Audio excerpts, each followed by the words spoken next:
Hi guys, I'm TJ and you're watching the Asia Motorsports Hour.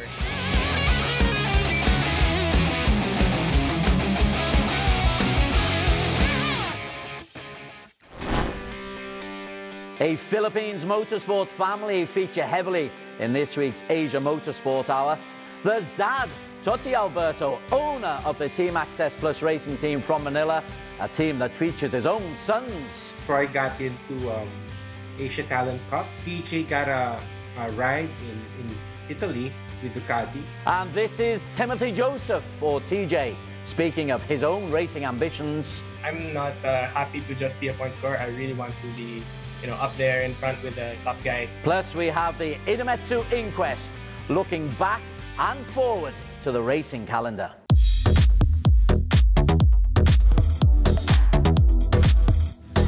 Timothy Joseph Alberto, better known as TJ, is one of the few Filipino road racers who've taken their skills beyond the Philippines.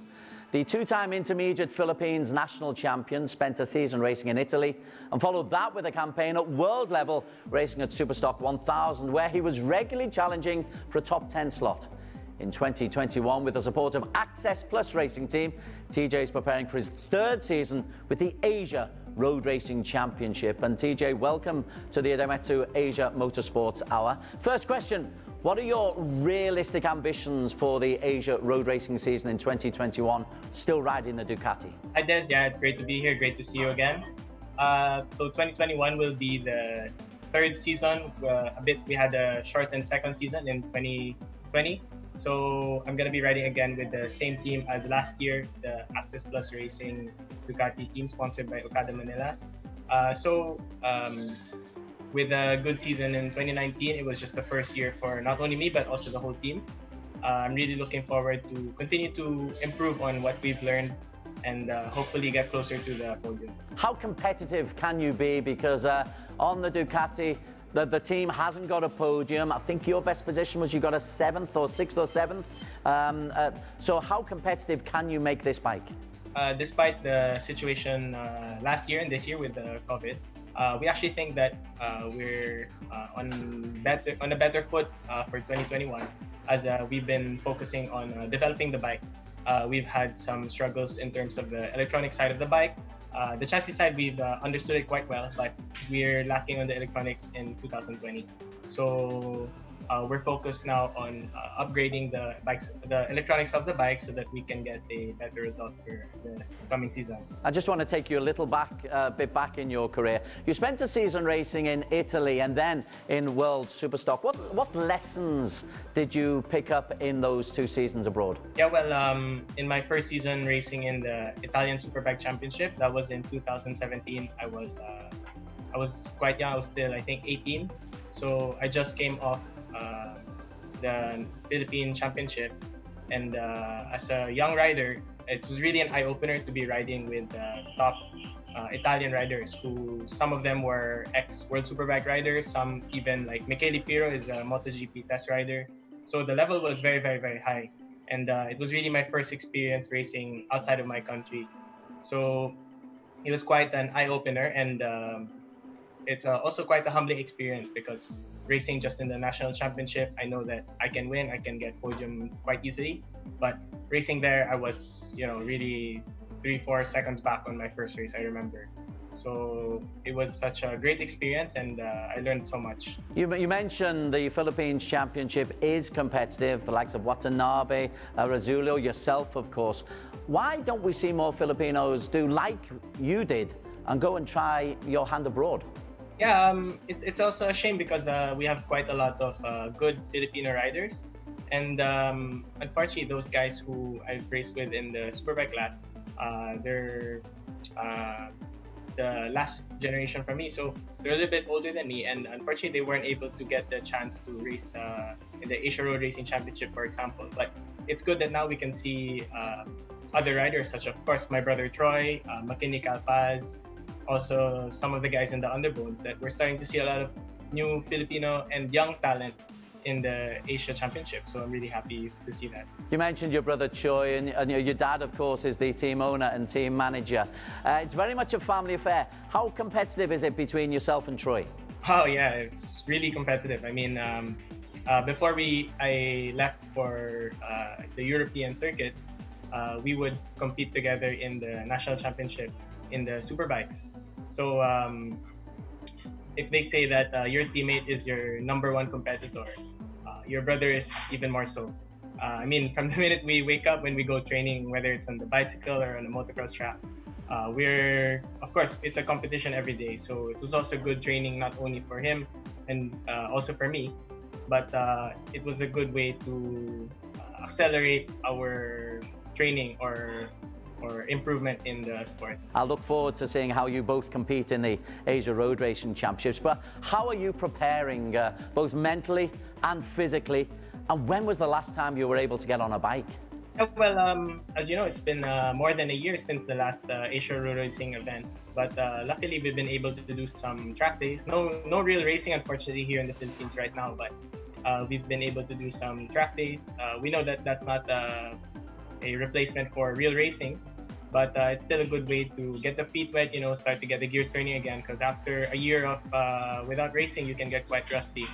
But it's been actually quite okay with this pandemic. I've had a little bit more time to train with my university moving on to online, so I'm able to get a little bit more hours of training in the week. So I'm feeling quite ready for the season. I'm looking forward to making the most out of the training that I've been doing this past year. What is your realistic racing ambition, TJ? Are you good enough to win at Asia level and to genuinely compete at world level? Yeah, when I was doing the European Superstock, the level there was quite high, and I would get into the almost into the top 10. I would be consistently scoring points. In the Asia Road Racing, we have a little bit of a smaller grid, so it's not too difficult for me to score points, but I'm not happy to just be a point scorer. I really want to be, up there in front with the top guys, like of course my teammate Federico, and of course with Zach Juan, Brock Parks, all those guys who are reaching the podium level. But if I get into the top 5, of course, first, that's my first goal. And then if I can get into the podium with our team, which is basically like a home or family team, that would be a really good achievement for me. TJ Alberto from Access Plus Racing, Okada, Manila.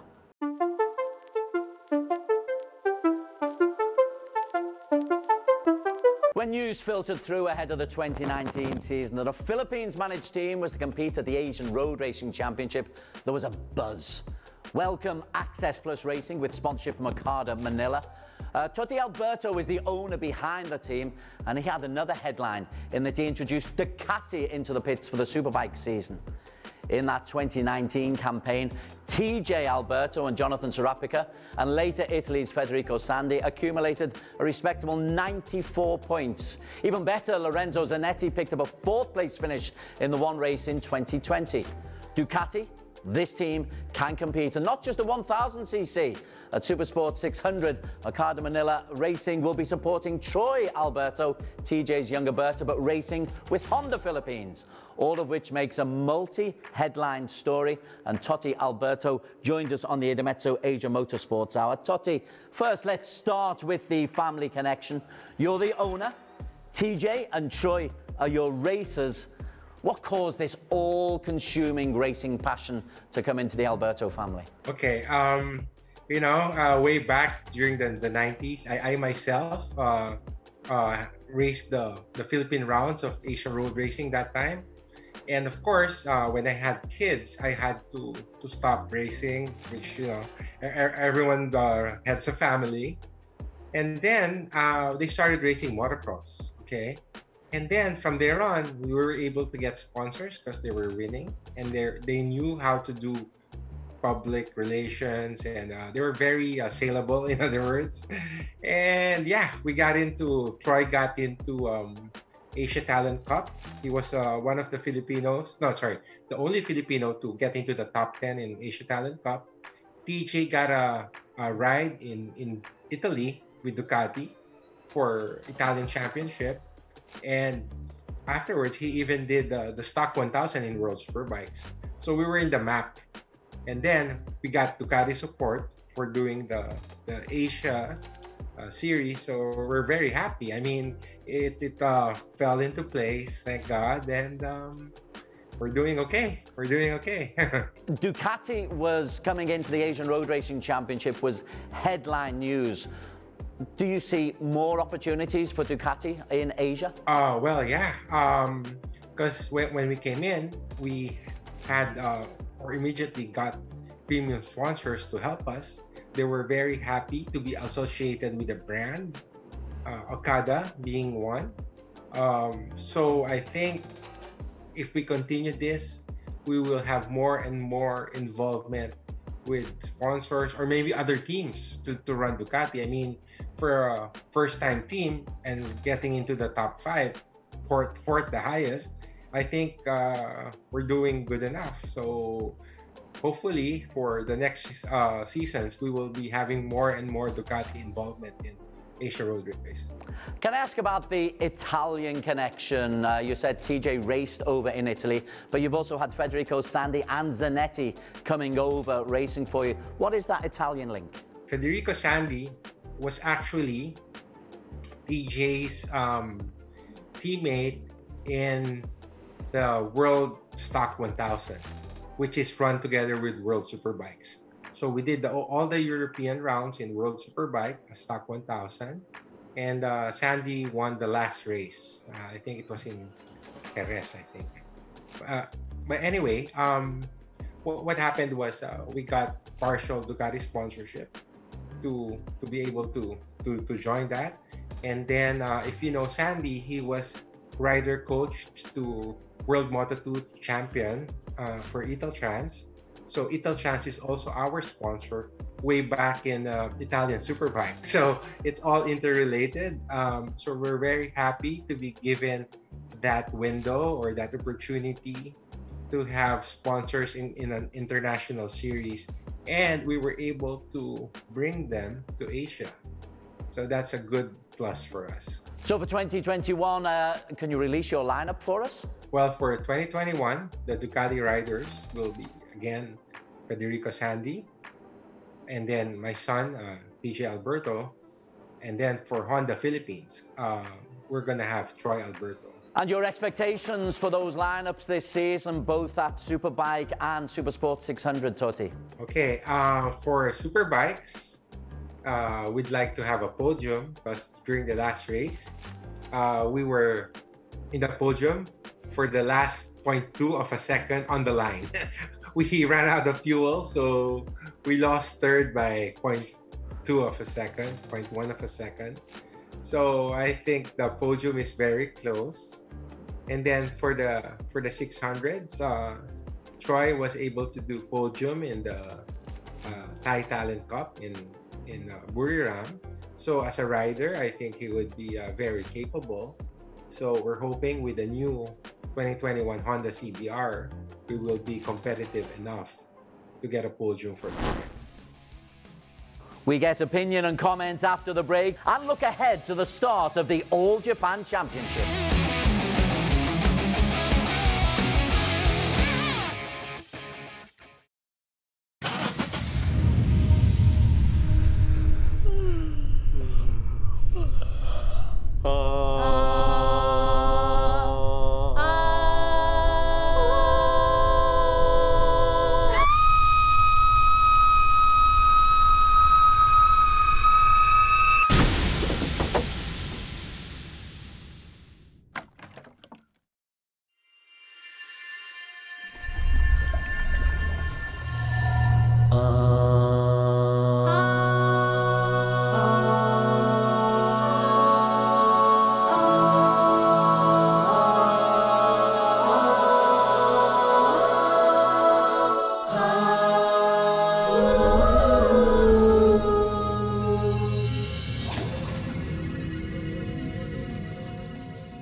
Very warm welcome back to the Idemetsu Asia Motorsports Hour. Straight on to the Idemetsu Inquest, where we look back at racing that has taken place over the weekend just gone and look forward to next week. The director of TWMR, Ron HOGG, is alongside me to talk us through. And first topic is MotoGP, Ron, where Nakagami non-classified in MotoGP itself, and Moto2 problems both for Somkiat and also for Hafiz, neither able to finish the race.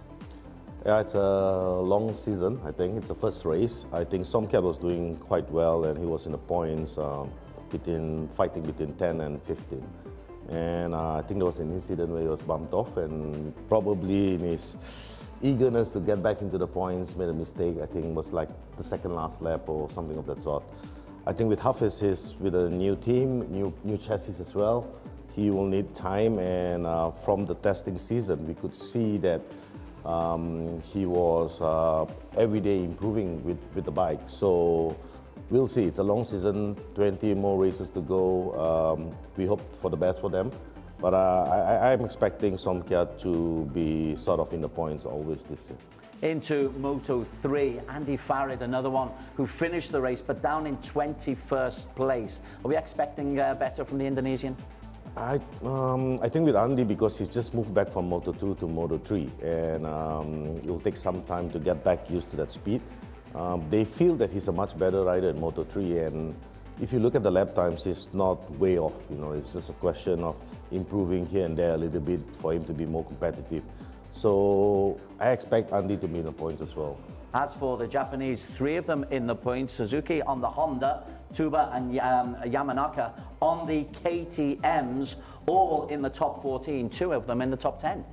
Yeah, good display. I think Toba really showed that he was something to prove, coming into its 4th season maybe now.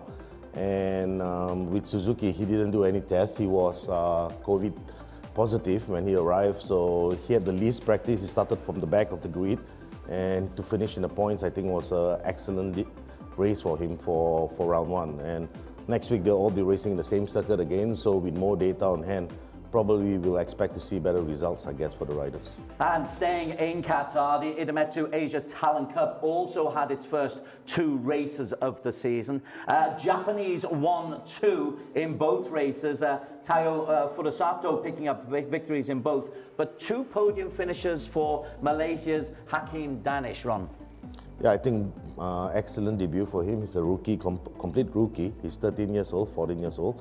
And to finish ahead of his more established senior riders, Malaysian riders who are riding together in ADC, shows that he's got the talent, and hopefully he will flourish into the rider we all want him to be.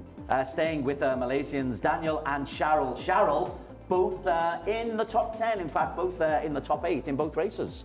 Yeah, I think both Daniel and Cheryl performed quite well as well. Again, in this particular class, with all the bikes being the same, the riders need to strategize their attack mode, when to attack, when to follow. I mean, we had the first guy who literally rode on his own, but it was a tough battle between the 2nd to 8th position in that sense. So again, it's the first race. Next weekend we'll see again if they can keep up that consistency, and I think for a championship you need to have that consistency to be in the top 3 at the end of the season.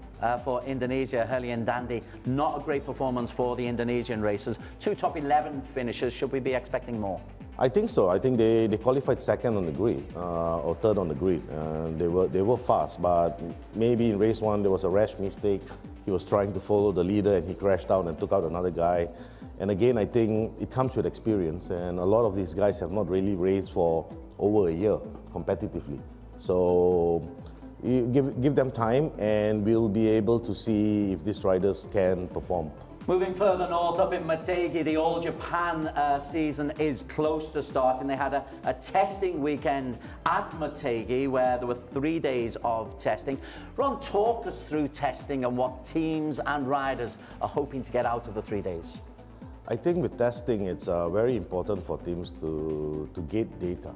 And basically, it's all about getting the best setup for the bike to prepare them for the race weekend. So there are many things that you can't do during a race weekend because you've got limited practice, limited tire that you can utilize, and more importantly, weather. So when it comes to testing, it's an opportunity to try all kinds of possibilities, long runs, short runs, attack mode, and I think testing has become so important. I mean, you see it in all championships.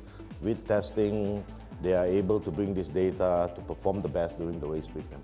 7 venues in the All Japan Championship. They'll be starting at Motegi, but it's arguably the peak, the creme de la creme of Asian road racing.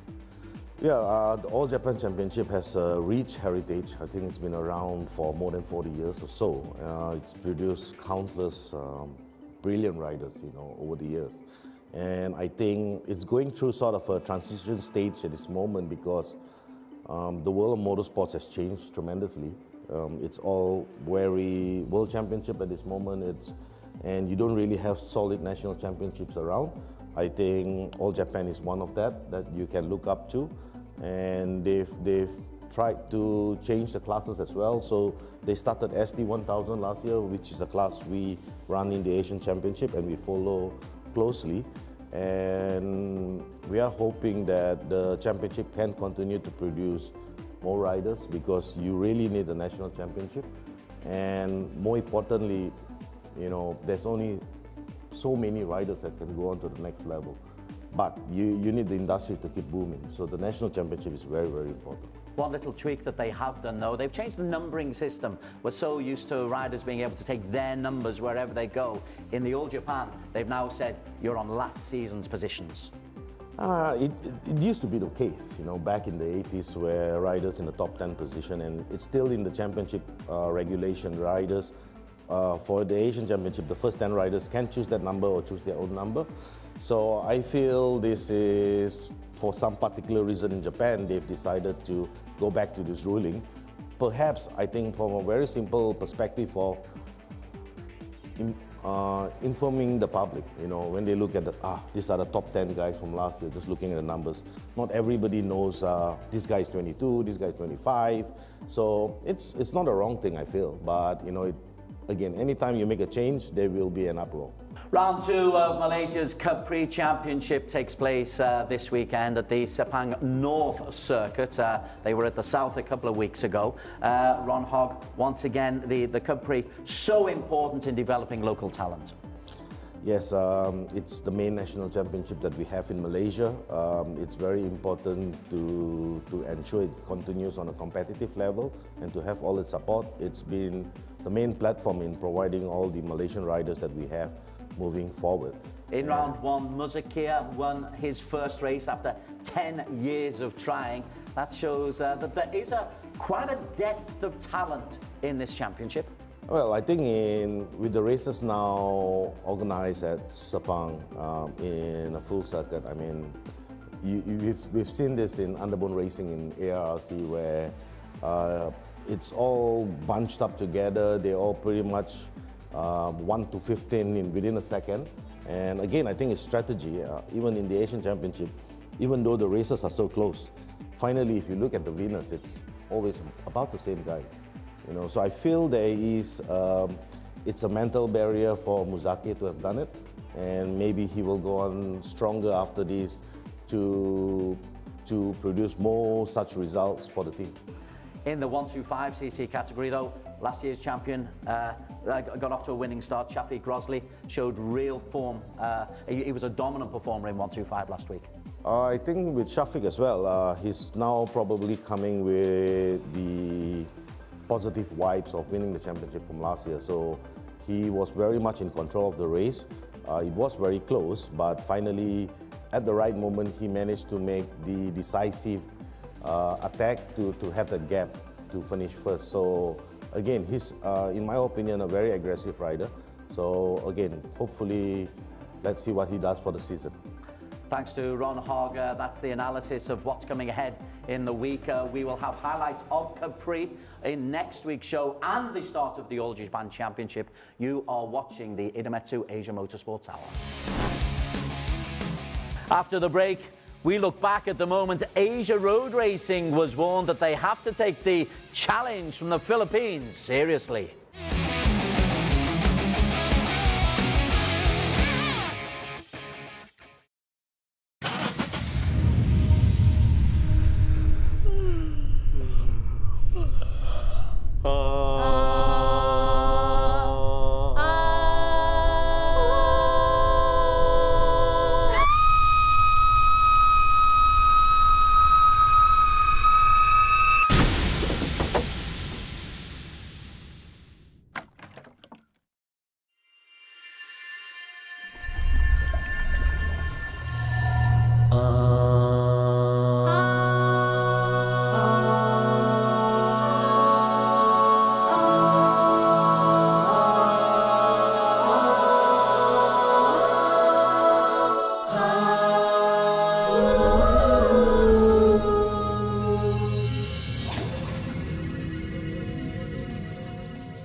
talked a little bit about MotoGP technology, but Ducati have just taken another step forward. Let's have a look at the V4R Panigale.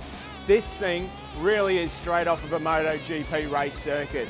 It's got a V4 engine, the only V4 here in the paddock, and it is just built for speed. And we're going to go further down to new face in the ASB 1000 grid this weekend, all the way from Italy, Lorenzo Zanetti. Lorenzo, your first weekend here with the Asian Championship, how has everything been going with the team? Yeah, it's not too bad. Of course, I need to learn the new tire and electronic standard system, because in Europe I race with a Superbike. I'm a test rider with the Superbike spec, so it's a little bit difficult to adjust the setting for the electronic standard. There is a big gap compared Yamaha and BMW, but so anyway the engine is strong, so maybe if the weather is still dry, I think we can fight for the podium, I hope. On the next row behind them, you've got TJ Alberto. We saw his brother Troy racing in the previous race in the 600cc. TJ is in his second season as well. He is on the other Ducati, teammate of Lorenzo Zanetti. The lights go on, and when they are off, we will be underway for a 12-lap race, and Reiterberger is off to a very good start. Also from P4, Yuki Ito has made a flying start as well. Bike number 76, Brock Parks, just tucks in behind, and the Kawasaki's have made a heck of a drive from P8 up to P4. I think that is Titipong Guadacon who's got there. Yeah, good start by Marcus Reiterberger. He got 4 or 5 bike lengths down that straight already, so very impressive off the line was Marcus Reiterberger. With Brock Parks, a good comeback start for him. But as they come across the start-finish line at the end of lap number 1, Reiterberger has established a 1.4 second lead from Apiwat, Parks and Anupam Sarmoon. That's a stunning start from the German. Look at Lorenzo Zanetti as well. Zanetti's coming in the background there. He's on to the back now of Anupam Sarmoon, and I've got to say I'm really impressed with Anupam Sarmoon. Great job yesterday in the wet, but he's backing it up in the dry. Farid Badrul has got himself up ahead of Rasuki Owato. Owato's going backwards. The best of the Kawasaki's currently in P6. That's Titipong. That's in the lime green livery, just going through. Behind Lorenzo Zanetti, in front of him is Anupam and Brock Parks. So Parks is under pressure here for P3. Never mind chasing P2, Parks is under pressure for P3. Yeah, he certainly is. The pressure's there. It's also coming from the Access Plus Racing Okada-Team rider Lorenzo Zanetti, who's joined the back of that group. I spoke with Zanetti, and he seemed to think that he could get on the podium here today. The lead for Reiterberger as he goes through, he's gone 2.33 seconds. We are not used to seeing this kind of a lead. Second, Apiwat, Parks holding on to third, Zanetti up into P4. Yeah, Zanetti doing what he said he was going to be able to do, but it's a matter of how that bike will handle towards the end of the race. Remember, it's still got the standard ECU. Perhaps this circuit might work out for him, but there's also a question mark on whether he can make the distance due to the fuel. You know, like the fuel tank on that bike's not big enough. He actually ran out of fuel yesterday. The bike started spluttering in the wet, so interesting to see what happens there. That is still 10 laps away though, but Zanetti has certainly made a mark here. The Italian number 87. He's got himself up into P4. Next available target for him is the rear wheel of Brock Parks. The 39-year-old Aussie is very aware of the pressure coming on behind him. In the meantime, Zanetti has got himself into P3, and Parks is under pressure from Anupam Sarmoon. Parks on the Yamaha, as is Anupam Sarmoon, Yamaha Thai racing team. I think it looks like Zanetti is towing the other two Yamaha guys back up to Apiwat as well. That gap is certainly coming down, but you can see the rear of the Ducati sliding. As they get hard on the gas, down the hill they go. It's good to see the Europeans bringing their A-game to the Asia Road Racing Championship. All that can do is help the local riders realise that, heck, we really got to compete. P2 at the moment. Belongs to Apiwat Wangtananon, but he is under pressure from the Ducati, the powerful Ducati of Zanetti, and Zanetti has a look on the inside as Reiterberger goes through. Zanetti into second place. Reiterberger 1, Zanetti 2. Apiwat tries to look back on the inside, but that was terrific from Lorenzo Zanetti. Saw the chance and took it. Yeah, well, we said that Ducati had a lot of power, and you can just see there, look at that P2, nervous in the pit box there, and boy, what a great job by Lorenzo Zanetti to work his way through the pack. Marcus Reiterberger is gone, but the race is on in earnest there. Look at that from second place all the way back down to Tigipong Warracorn in 8th place. Nose to tail, what a big group of riders we've got. Yeah, Aslan Shah's just moved himself up into 3rd position now, so pretty impressive movement by him. And as we know, that Ducati, with all that power, it does start to eat the tyre up towards the end of the race. And the team are happy with that, aren't they? They're thrilled to bits with that because he's taken Lorenzo Zanetti. Zanetti forced outwards. This is Aslan Shah saying, I am showing who is the boss today, my friend. He said he was going to show who the boss was, and I'll tell you what, he's shown who the boss is right now, and the boss is Aslan Shah. This is my land. This is Malaysia, says Aslan Shah. Well, Reiterberger's in Germany. That's a long way away, but Lorenzo Zanetti just got a bit of Aslan. And Apiwat's gone back through now. Apiwat wants a little bit of action as well, as Anupap Samoon's also got past Brock Parks there. Brock Parks is struggling back down there in about 6th position at the moment. Well, you did say that Zanetti might begin to struggle a little bit on his soft compound back tyre. The medium compound will wear a little bit, but surely it's a bit early in the race for Zanetti to be feeling the impact of those soft. No, I think what it is that Ducati makes that much power. It's not. I think he's actually got the medium compound compared to the soft compound guys, but because he's spinning up so much, he just finds it harder to control that bike as the race goes on. Oh no, we've got a faller. That is Aslan Shah. Well, it's either Aslan Shah, it's one of the 1XOX BMWs. One of the 1X, it can't be the leader. That's Aslan Shah. Aslan Shah goes out, frustrated with himself. Aslan Shah, Kamruzaman, had got himself into P2, had really ridden an excellent race. It would have been sensational if it was Reiterberger, but Reiterberger has been absolutely perfect so far. It means that Apiwat Wangtananon will move into P2 and he'll drag Zanetti up potentially to a podium place. You spoke too soon about that BMW one. Oh, another faller. That Zanetti's gone down. Zanetti's gone down on the last lap. It's TJ, is it? That's 2 crashes for TJ this weekend. Oh my. Oh. You had everybody panicking with the Zanetti one there. Same colours, same livery. TJ Alberto 77, Lorenzo Zanetti 87. And that's Lorenzo Zanetti just at the moment holding on to a place on the podium. This is the race leader, Reiterberger, going through. Apiwat second. The battle for P3 is the one that really interests us. Lorenzo Zanetti has got himself in a good position. Parks has a look as they go up the hill. Zanetti drives away from the Australian. Yeah, Parks is trying hard now. You can just see that body language. He was right on the back wheel of Zanetti there. Zanetti pulled away a little bit, but Parks tighter on the exit there. It looks like Apiwat with nothing to worry about in second, but this is where the fight is between these two guys for the last spot on the podium, and I'm sure that Brock Parks would love to stand on that top step. Does he take the inside line? This is a corner that hasn't been too kind to him this weekend. It's all going to come down to the final corner. On the drive, he needs to get into the slipstream of that big booming Ducati. A rider off to the left-hand side of the track there, just keeping out of harm's way. Brock goes up the inside. He's hard on the brakes. Brock's making the move, but Zanetti's tight. Brock runs a little bit wide. Zanetti's loose. Brock around the outside. This could come through. Reiterberger's going to win. Reiterberger takes it. Apiwat second. Zanetti is able to hold on for P3. No, Parks has got around the outside in sensational manner. Zanetti cannot believe it. I cannot believe it.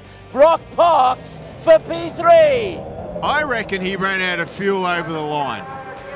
Wow. I know that fuel was a problem for them. To miss out, we'll find out, but I reckon that's what happened. I know it was an issue for them in the wet, so in the dry, boy. Well, you know, that's really sad. we tried to conserve fuel as much as we can, because during testing, we were at the limit of fuel. But it's so heartbreaking that we actually lost it 100 feet from the finish. So it's very sad, but you know, for 2021, we're praying, we're counting on getting new electronics to get us into the podium. But for our part, imagine we have a all-stock Ducati V4R and we almost got into the podium. So think about how we will do with a good computer.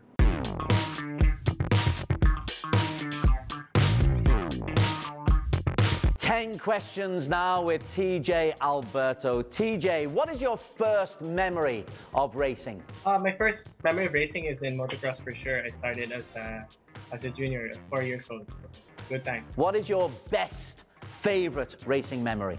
I think my favorite racing memory should be my first race in the Italian Superbike, because it's the first time that I got to race outside of my home country. From the highs to the lows, what is your least favorite memory? Well, I'm sure the lows are always when I'm in a good position and I crash out. Hopefully we don't get more of those soon. Do you have a favorite racing rival, be it in the Philippines or on the Asia or world stage, a favorite rival to race against?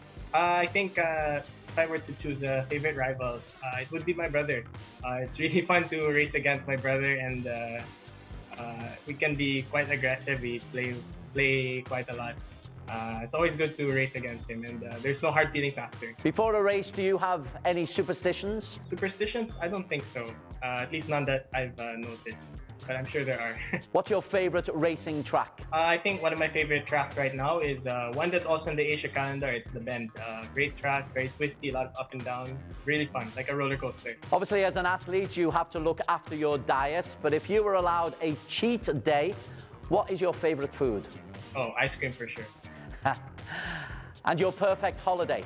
Perfect holiday, I love the beach. Got to, in the Philippines. Finally, if there were 3 words at the end of your career, many years away, 3 words to remember TJ Alberto's career, what 3 words would you choose? Never any regrets. Never any regrets from TJ Alberto. Next week, the All Japan Championship will dominate the Idemitsu Asia Motorsports Hour as their season revs up in Motegi.